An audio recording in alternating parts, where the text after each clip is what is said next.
Hello, आजच्या व्हिडिओमध्ये आपण बघणार आहोत इंडो वेस्टर्न कडाज। तर हा पहिला आहे बँगल स्टॅक।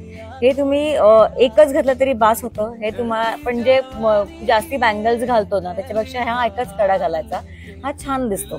त्याच्यानंतर आहे हे इंडो वेस्टर्न मध्ये वेगळा टाईपचा कडा, ह्याला घुंगरू पण आहेत खाली। हे आहे स्पायरल गोल्डन कडा,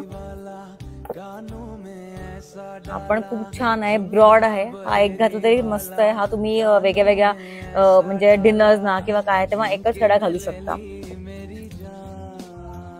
हा आहे अफगाण पॉलिश वाला कडा। ह्याच अफगाण पॉलिश मध्येच हे एलिफंट्स आहे। त्याच्यानंतर आपल्याकडे असे वेगवेगळे गोल्डन सिल्वर मध्ये वेगवेगळे कडाज आहेत की हे एकच घालून काम होतं।